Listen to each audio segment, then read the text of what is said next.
Good morning बच्चों, मैं अभिषेक मिश्र, PGT chemistry. आज 12th क्लास के लिए नेक्स्ट चैप्टर एमीन लेकर। जैसा कि आप सब जानते हैं, एमीन्स का जो फंक्शनल ग्रुप होता है वो NH2 होता है और all the amines are derivatives of ammonia. Ammonia से डिराइव होते हैं ये। और हम जो आज का टॉपिक देखेंगे, क्लासिफिकेशन, अमीन्स की बेसिसिटी और आईयूपीएसी नेम, और इसी से रिलेटेड जितने आइसोमर्स हैं वो हम डिस्कशन करेंगे।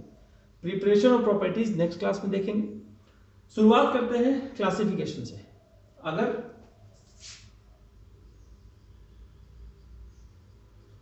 NH2 R के साथ लगा हुआ है, this is called 1 degree amine. अगर यही दो एल्काइल ग्रुप हैं R NH R 2 डिग्री, और अगर यही 3 एल्काइल ग्रुप है इसे बोलेंगे 3 डिग्री। ये सिंपल सा कॉन्सेप्ट है एमीन्स को समझने का। अब हम बात करते हैं कि अगर बेंजीन रिंग हो, this is called aromatic amine, this is called benzyl amine CH2NH2 1 degree. अगर यहां पर NH आ जाए, यहां पे CH3 लगा दिया जाए, ये 2 डिग्री। और अगर दोनों H रिप्लेस कर दिए जाए, this is 3 degree. IUPAC name की बात करते हैं, दिस इज कॉल्ड बेंजीनामीन, बेंजीनामीन। इसका एक और नाम है एनिलीन। इसको बोलेंगे बेंजाइल एमीन, बेंजाइल ग्रुप के साथ है। बेंजाइल एमीन आपका कॉमन नेम हो जाएगा। आईयूपीएसी नेम बोल सकते हैं फिनाइल मीथेनामीन, फिनाइल मीथेन अमीन, मीथेनामीन। यहां पे क्या बोलेंगे, N पे मिथाइल, N इस पर मिथाइल और ये aniline, N methyl aniline. Concept भी बता देंगे इसका हम। और इसे बोलेंगे N, di methyl aniline. This is the simplest concept for the classification of amine. कुछ का नाम लिख दिया है, हम नेम को जरा एक्सप्लेन करेंगे। आप सब जानते हैं ammonia is Lewis base due to the presence of lone pair. इस लोन पेयर के कारण इसे हम लुईस बेस कहते हैं। तो all the amines are also Lewis based due to the presence of lone pair और नाइट्रोजन एटम। इस H को हटा के R ले आए 1 डिग्री अमीन, इस H को हटा के R ले आए 2 डिग्री अमीन, और इस H को भी रिप्लेस कर दिया, this is called 3 degree amine. Simple सा कॉन्सेप्ट ये हमने यहाँ पे एक्सप्लेन किया था। अब हम बात करते हैं बेसिसिटी की। अगर इलेक्ट्रॉन डोनेटिंग ग्रुप आ जाए तो बेसिसिटी बढ़ जाती है, और इलेक्ट्रॉन विड्रॉइंग ग्रुप आ जाए तो बेसिसिटी कम हो जाती है। कैसे? अब इसको अगर हमको समझना हो, इस कॉन्सेप्ट को, NH3 लुईस बेस है, लेकिन इससे ज्यादा बेसिक होगा CH3, क्योंकि ये इलेक्ट्रॉन डोनेटिंग ग्रुप है। ये समझिए, R के आने से, इलेक्ट्रॉन डोनेटिंग ग्रुप के आने से नाइट्रोजन एटम पर इलेक्ट्रॉन डेंसिटी बढ़ जाती है। That is why alkyl amine is more basic than ammonia. इसी तरह से अगर हम बात करें, इसका एक और एग्जांपल आपको दिखा सकते हैं हम। मान लीजिए ये एनिलीन है, इससे ज्यादा बेसिक होगा। अगर हम यहां पे NH CH3 लिख देते हैं तो इसकी बेसिसिटी इससे भी ज्यादा होगी। इलेक्ट्रॉन विड्रॉइंग ग्रुप के आने से बेसिसिटी कैसे कम हो जाती है, हम इसका जो एग्जांपल आपको दिखा देते हैं। जब इलेक्ट्रॉन विड्रॉइंग ग्रुप आता है तब क्या होता है, ये इलेक्ट्रॉन NH2 है, यहाँ पे NO2 लगा दिया, इसकी बेसिसिटी हमारी एनिलीन से कम होगी। रीजन बता देता हूं, ये इलेक्ट्रॉन विड्रॉ करेगा तो ये लोन पेयर रिंग पर जाएंगे रेजोनेंस के चक्कर में। तो जब लोन पेयर नाइट्रोजन पर नहीं रहेगा तो लुईस बेस नहीं होगा या कम होगा, हम उसको कह सकते हैं electron density on nitrogen atom decreases due to the presence of nitro group या फिर इलेक्ट्रॉन विड्रॉइंग ग्रुप, और in this case this methyl group increases electron density of benzene. या समझिए। और अमोनिया और एनिलीन में कंपैरिजन किया जाए तो अमोनिया की जो बेसिसिटी है वो एनिलीन से ज्यादा है, क्योंकि एनिलीन के नाइट्रोजन पे जो लोन पेयर है वो रेजोनेंस के चक्कर में रिंग पे चला जाता है, यहाँ पे नहीं रहता, जबकि यहाँ ऐसा कुछ नहीं है। तो इलेक्ट्रॉन डेंसिटी का कॉन्सेप्ट है। एक और छोटी सी बात हम आपको डिस्कशन करके बता दें कि जो बेसिसिटी होती है, basicity is directly proportional to Kb but inversely proportional to Pkb. Kb is equal to minus log Pkb is equal to minus log Kb, ये आपने 11th क्लास में इक्विलिब्रियम में पढ़ा हुआ है। तो Kb अगर ज्यादा होगा तो Pkb कम हो जाएगा, बेसिसिटी अगर ज्यादा होगी तो Pkb कम होगा, और बेसिसिटी कम होगी तो Pkb ज्यादा होगा। This is more basic less Pkb, this is less basic more Pkb, यानी एनिलीन का Pkb अमोनिया से ज्यादा होगा। रीजन क्योंकि इसकी बेसिसिटी कम है। क्यों कम है? क्योंकि इसका लोन पेयर नाइट्रोजन पर नहीं रह रहा, रेजोनेंस के चक्कर में ये रिंग पर डिलोकलाइज हो रहा है, दैट इज व्हाई। अब एक और इंपॉर्टेंट बात आपको बता दी जाए कि अगर हम कंपैरिजन करें 1 डिग्री 2 डिग्री और 3 डिग्री एमीन की, तो इन गैसियस स्टेट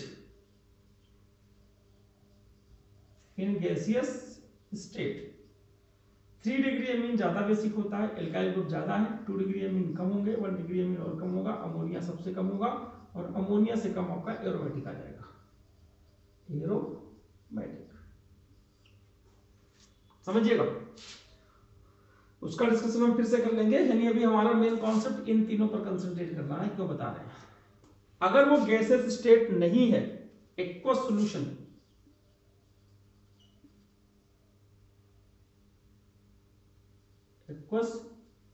सॉल्यूशन, तो यहां पर क्या कहा गया कि मिथाइल डेरिवेटिव का अलग कॉन्सेप्ट है, इथाइल डेरिवेटिव्स का अलग कॉन्सेप्ट है।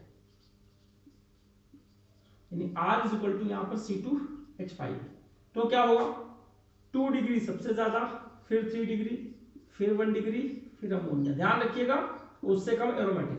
हम सिर्फ बेसिसिटी का डिस्कशन कर रहे हैं, पीकेबी करेंगे तो उल्टा हो जाएगा, तो इसका पीकेबी सबसे कम होगा, ये आपको ध्यान रखना है। एनसीईआरटी की बात है, पीकेबी पूछता है या बेसिसिटी आपको समझना पड़ेगा। अगर ये डेरिवेटिव्स है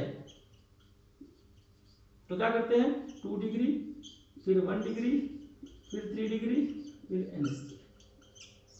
अब प्रॉब्लम ये होती है 321, 321, 231 और 213, कंफ्यूजन बहुत होती है। वो कंफ्यूजन ना हो वो समझाने के लिए गैसेस स्टेट को पहले सेपरेट कर दीजिए, चाहे मिथाइल डेरिवेटिव हो चाहे इथाइल डेरिवेटिव हो। अगर गैसेस स्टेट लिखा हुआ है तो R ग्रुप के आने से बेसिसिटी बढ़ रही है, यहां पर तो लॉजिक लग रहा है। इन दोनों में प्रॉब्लम है, तो इसको याद करने का सिंपल तरीका बताता हूं। 2 डिग्री दोनों में सबसे ज्यादा, कंफ्यूजन यही हो सकती है, यहाँ 3 डिग्री है और यहाँ 1 डिग्री है, तो बच्चा कभी इथाइल में 1 कर देता है, मिथाइल में 3 कर देता है, वो ना करे। उसके लिए एक छोटा सा कॉन्सेप्ट, 2 डिग्री की बेसिसिटी सबसे ज्यादा, ये आपको समझ में आ रहा है। अब देखिए इथाइल और मिथाइल में बड़ा ग्रुप कौन, बल्कियर ज्यादा कौन है, तो पता लगेगा इथाइल। इथाइल बड़ा ग्रुप है इसलिए 2 के बाद 3 बड़ी चीज आ रही है, मिथाइल छोटा ग्रुप है इसलिए 2 के बाद 1 छोटी चीज आ रही है। तो ये आप लॉजिक अगर ऐसे लगा के सोचेंगे, टिक लगाएंगे थोड़े से, तो आपको समझ में आ जाएगा कि मैं क्या कहना चाहता हूं। 2 डिग्री सबसे ज्यादा, इथाइल के केस में 2 डिग्री के बाद 3 डिग्री आएगा, क्यों? क्योंकि बड़ा ग्रुप है, और मिथाइल के केस में 2 डिग्री के बाद 1 डिग्री आएगा, क्योंकि वो छोटा केस है। अब हम बात करते हैं एरोमेटिक की। अगर हम पूरी बात कर लें तो एरोमेटिक यानी उसमें देखिएगा NH2 से ज्यादा बेसिक होता है NHCH3, समझिएगा। इससे भी ज्यादा बेसिक होता है अमोनिया, और इससे भी ज्यादा बेसिक होता है बेंजाइल एमीन। अब बहुत सारे बच्चे सोचते हैं कि ये तो एरोमेटिक है, तो इसका अमोनिया से तो कम होना चाहिए, लेकिन नहीं, लॉजिक समझिए, ये एरोमेटिक नहीं है, इसका लोन पेयर रेजोनेंस में नहीं जा रहा, दूर है उससे, तो इसलिए इसकी डेंसिटी यहीं रहेगी और ये इलेक्ट्रॉन डोनेटिंग ग्रुप इसको बेसिसिटी को बढ़ाएगा, यहाँ पे कम होगा, यहाँ पे और कम होगा, यहाँ पे और कम होगा। इन दोनों में जब कंपैरिजन किया जाएगा तो इसका नाइट्रोजन, इसका जो लोन पेयर है रिंग पे जा रहा है, इसका भी जा रहा है, लेकिन ये थोड़ा सा इंक्रीज करने की कोशिश भी कर रहा है, ऐसी कोई कोशिश यहाँ नहीं हो रही है। तो एरोमेटिक का अपने आप कॉन्सेप्ट समझिएगा। एग्जाम में अक्सर क्या आता है कि एनिलीन का पीकेबी, फिर से समझिए, एनिलीन का पीकेबी, हम पीकेबी की बात कर रहे हैं,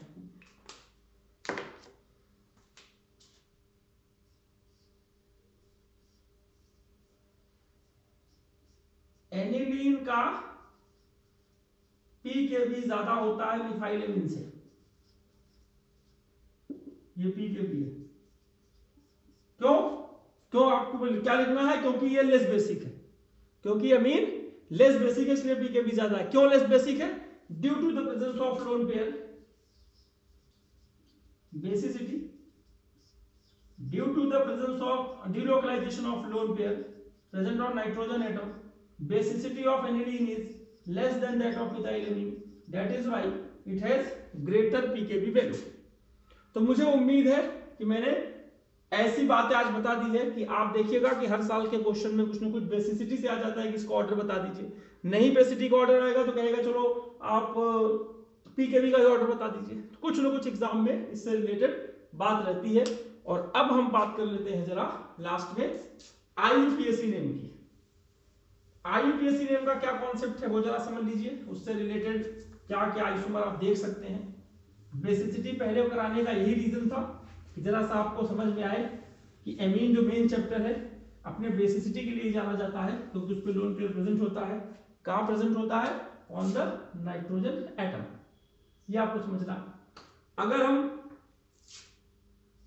CH3 और NH2 की बात करें, इंक थोड़ी सी खत्म हो रही है पेन की, अभी स्कूल से मुझे मार्कर मिला नहीं है, 3-4 दिन हो गया कहे हुए, उम्मीद है कि शायद आज मिल जाए, नेक्स्ट क्लास से सही चलेगा ये। और इसका अगर हम नाम लिखें कॉमन नेम हो जाएगा methyl amine, but IUPAC name ये एक कार्बन का मीथेन और ये एमीन, तो आईयूपीएसी नेम देखिए मीथेन एमीन, हम बोल सकते हैं मीथेनामीन, क्या बोल सकते हैं? और कॉमन नेम हम बोल सकते हैं क्या? Methyl amine. अगर दिख कम रहा हो तो मैं बोल रहा हूं methyl amine, methyl CH3 amine. ये उसी तरह से आप सोचिएगा इसका नाम क्या हो जाएगा। अगर यहां पर CH3 CH2 लगा हो तो हम बोलेंगे इथेनामीन, इथेन एमीन, और कॉमन नेम सोचेंगे तो क्या हो जाएगा? Ethyl amine, ethyl amine. और अगर इसी को फिर से इस तरह से सोचा जाए, सॉरी नाम लिख दो पहले, CH3 CH2 CH2 NH2 lone pair, बनाइए मत बनाइए, यहां पर जरूरत नहीं है। बोलेंगे प्रोपेन एमीन, प्रोपेन एमीन, इसको बोलेंगे प्रोपाइल एमीन। इसे एन प्रोपाइल भी कह सकते हैं, क्योंकि यहां पर प्रोपाइल उसमें कोई ब्रांचिंग नहीं है, और अगर यही ब्रांचिंग हो जाती प्रोपाइल एमीन में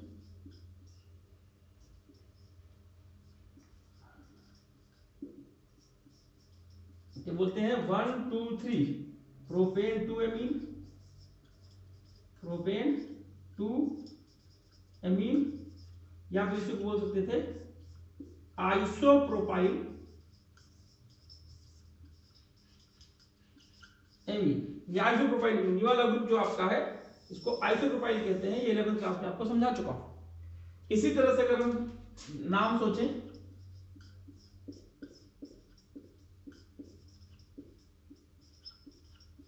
फिर से प्रोपेन 2 एमीन है लेकिन 2 पे मिथाइल है, लिखेंगे 2 पे मिथाइल प्रोपेन 2 एमीन। और कॉमन नेम देख लेंगे तो टर्सरी ब्यूटाइल ग्रुप है, देख लीजिएगा टर्सरी ब्यूटाइल एमीन। इस तरह से आप इनकी नेमिंग कर सकते हैं। और एक और तरीका है, एक क्लासिफिकेशन है सिमेट्रिकल और अनसिमेट्रिकल एमीन, सॉरी NH लगा दिया, इधर भी CH3 और इधर भी CH3। सोचिए CH3 दोनों तरफ है, नाइट्रोजन के दोनों तरफ इक्वल अमाउंट में CH3 है, उसे बोला जाएगा सिमेट्रिकल एमीन।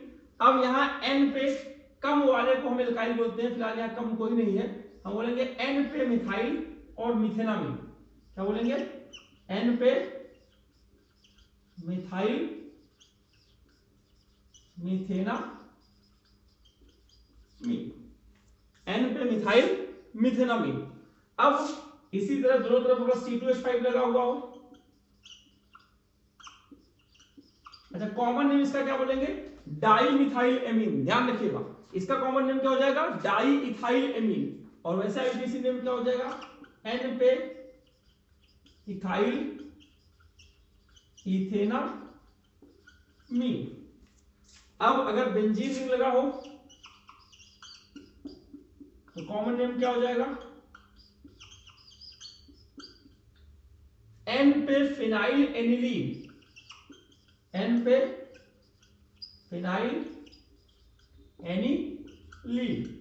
कॉमन नेम क्या हो जाएगा? Di phenyl amine. समझिए ये तो सिमेट्रिकल था। अगर यही अनसिमेट्रिकल होता, देखिए इसको अनसिमेट्रिकल बना के दिखाते हैं इसी स्ट्रक्चर को। अगर यहां पर CH2 CH3, एक तरफ दो कार्बन एक तरफ एक ही कार्बन, तो एल्काइल कम कार्बन वाले को बोलते हैं छोटी एल्काइल ग्रुप, और ये एमीन में आ जाएगा बड़ा। तो N पे मिथाइल और ये इथेनामीन। समझिएगा, N पे मिथाइल और इथेनामीन। या उम्मीद है कि समझ में आ रही होगी अनसिमेट्रिकल एल्कीन की बात। यहां पर भी हम यहां लिख सकते हैं N पे मिथाइल,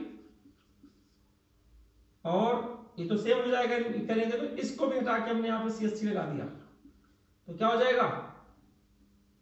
तब नाम हो जाएगा N, N। दोनों मिथाइल N पे हैं।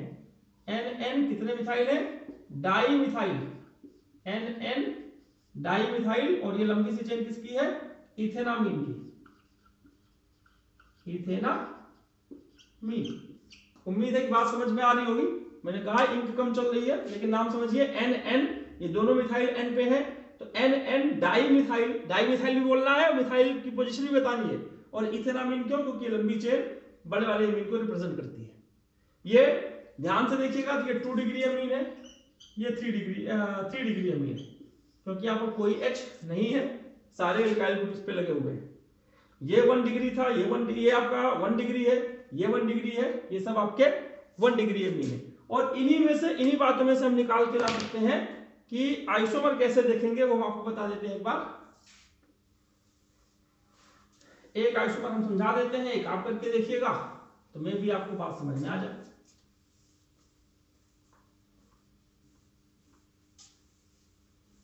हमारे पास मान लीजिए प्रोपेन अमीन है, उसका हम बनाते हैं isomer CH3 CH2 CH2 NH2। एक आइसोमर तो ये हो गया नंबर 1, नाम क्या हो गया? प्रोपेनामीन। एक आइसोमर ये हो गया CH3 CH NH2 CH3, इसका नाम क्या हो जाएगा? प्रोपेन 2 अमीन। 1 2 3 2 पे अमीन लगा हुआ है। और ध्यान रखिएगा, ये भी 1 डिग्री है, ये भी 1 डिग्री है। ये दूसरा एग्जांपल, दूसरा आइसोमर, ये भी 1 डिग्री और ये भी 1 डिग्री। एक इसमें ये बन सकता है, तीसरा क्या बन जाएगा? CH3 CH2 NH CH3, यहाँ पर 2 डिग्री हो गया। और N पे क्या आ गया? मिथाइल और इथेनामीन। N पे मिथाइल और इथेनामीन। और मॉलिक्यूलर फार्मूला की बात करेंगे तो C पे 3, H पे 3 2 5 2 7 2 9, H पे 9 और N।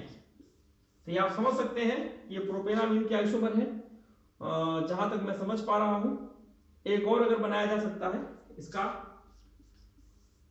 CH3, प्लीज समझिएगा, NCH3 और ये CH3, ये 3 डिग्री बना इसका नाम क्या बोलेंगे, NN डाइमिथाइल मिथेनामीन। ये मिथेनामीन है, एक को मान लिया एमीन में और दो मान लिया एल्काइल ग्रुप में। NN डाइमिथाइल मिथेनामीन, ये 3 डिग्री है क्योंकि इस नाइट्रोजन पर कोई भी हाइड्रोजन एटम नहीं है, सारे CH3 ग्रुप या एल्काइल ग्रुप लगे हुए हैं। H अगर रिप्लेस होता जाता है तो उसका 1 डिग्री से 2 डिग्री हो जाता है, फिर 3 डिग्री हो जाता है। ये समझ में आ गया होगा आपको। अब इसी से रिलेटेड अगर मैं आपसे कहूं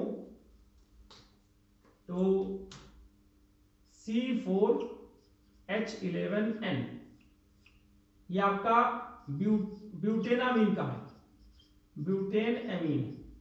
इसका आइसोमर आप बनाइएगा और सब का नाम लिखने की कोशिश कीजिएगा, कम से कम 6 या 7 बनेंगे, वो आपको चेक करना है। हम इसलिए एग्जैक्टली नहीं बता रहे कि कितने बन सकते हैं, आप कोशिश करिएगा और किसी को डाउट होगा तो हमसे व्हाट्सएप पे कांटेक्ट करेगा। तो उम्मीद करता हूं कि आपको आईयूपीएसी नेम समझ में आया होगा, क्लासिफिकेशन समझ में आया होगा, बेसिसिटी समझ में आई होगी, और लास्ट में हमने आपको आइसोमर कैसे बना सकते हैं, क्या तरीका होता है, उनका नेम कैसे लिखेंगे, ये बात आपको समझाई। उम्मीद है कि आपको समझ में आएगा। अगर हम होमवर्क की बात करें तो एनसीईआरटी की जो एक्सरसाइज का 4.6 क्वेश्चन, 14 चैप्टर है ये, 9, 10, 11, 13 चैप्टर है। 13 चैप्टर में क्वेश्चन नंबर 5 या 6, इसमें ढेर सारे ऑर्डर हैं। बेसिसिटी का ऑर्डर लगाइए, केवी का ऑर्डर बताइए, या इसका पी केवी ज्यादा है, इसका कम क्यों है। तो ये सारे क्वेश्चन आप जरा करिएगा। एक्सरसाइज का क्वेश्चन नंबर 1 जरूर करिएगा, वो आईयूपीएसी नेम से रिलेटेड है, और एग्जाम्पल में केवल नेमिंग वाले पार्ट करिएगा। बाकी अगली क्लास में हम प्रिपरेशन और प्रॉपर्टीज का जिक्र करेंगे। और आपको याद दिला दूं कि इस चैप्टर से जो डाईएजोनियम सॉल्ट है वो टॉपिक ओमिटेड है, डिलीट हो गया है। हम जो आपको पीपीटी भेजेंगे उसमें से उस टॉपिक को आपको नहीं पढ़ना है। हमें जहां से भी ये पीपीटी मिली है तो उसमें एमीन डाईएजोनियम सॉल्ट का भी जिक्र है, उसको आपको नहीं पढ़ना, अपना सिलेबस देखकर अपने नोट्स आप बनाएंगे। और सबसे लास्ट में फिर से वही बात कहूंगा मैं कि अपने आप को कोरोना से बचा के रखिए, सुरक्षित रहिए, मास्क का उपयोग करिए, सोशल डिस्टेंसिंग का पालन कीजिए और फ्रिक्वेंटली हैंड सैनिटाइज करते रहिए। और जितना भी हो सके एग्जाम की तैयारी के लिए अपनी ऑनलाइन कंटेंट के माध्यम से अपना कंटेंट एनरिचमेंट करते रहिए। इसी के साथ शुभकामनाओं के साथ आज की क्लास यहीं खत्म करते हैं। धन्यवाद।